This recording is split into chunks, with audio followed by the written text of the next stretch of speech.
Bengal sir, Bengal. अब बंगाल में क्यों क्यों? अरे भाई हर जगह लड़ना चाहिए।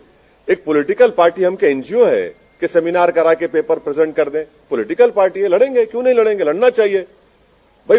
भारत की जमहूरियत को मजबूत करना है और भारत की जमहूरियत में जो सेक्शन की आवाज नहीं है उस आवाज को पहुंचाना जरूरी है, तो उसमें क्या बुरी बात है? लड़ना चाहिए।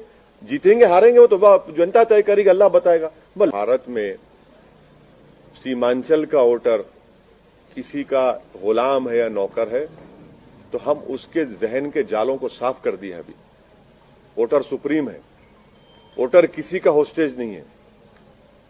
जो किसी को पसंद करेगा उसको वोट देगा।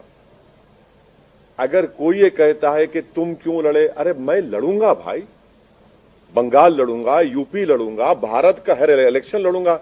मुझे क्या पूछना पड़ेगा किसी से मैं लड़ूं या ना लड़ूं? मैं इसलिए लड़ूंगा क्योंकि मुझे डेमोक्रेसी में भरोसा है। मैं इसलिए लड़ता हूं ताकि वो जो वॉइसलेस लोग हैं, जिनको डराकर कुचलकर उनका काम नहीं किया जाता, उनकी आवाज बनके उनकी लीडरशिप को पैदा किया जाए। तो ये तो खुश होना चाहिए ना कि भाई हम भारत की जमहूरियत में, डेमोक्रेसी में कॉन्फिडेंस को बढ़ा रहे हैं। क्यों लड़े, कैसे लड़ना? क्या भाई मैं किसी के मातहत काम नहीं करता। मेरी पार्टी है, मुझे इख्तियार है अपनी पार्टी को फैलाने का। 5 साल पहले हम 6 सीट पे लड़े थे, एक पे भी कामयाबी नहीं मिली। तब किसका नुकसान हुआ, किसका फायदा हुआ? झारखंड में लड़ा, 1 सीट नहीं जीत पाया, किसका नुकसान, किसका फायदा हुआ? महाराष्ट्र हम लड़े, आप ही जाकर बैठ गए शिवसेना के गोद में, हम तो नहीं बैठे ना।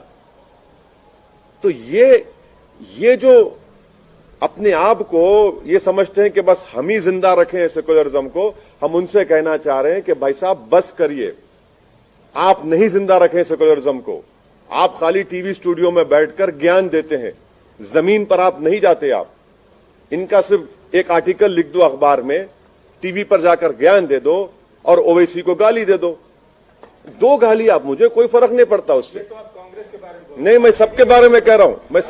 मैं उन तमाम लोगों के बारे में कह रहा हूं जो ये समझते हैं कि एमआईएम पार्टी को इलेक्शन नहीं लड़ना चाहिए।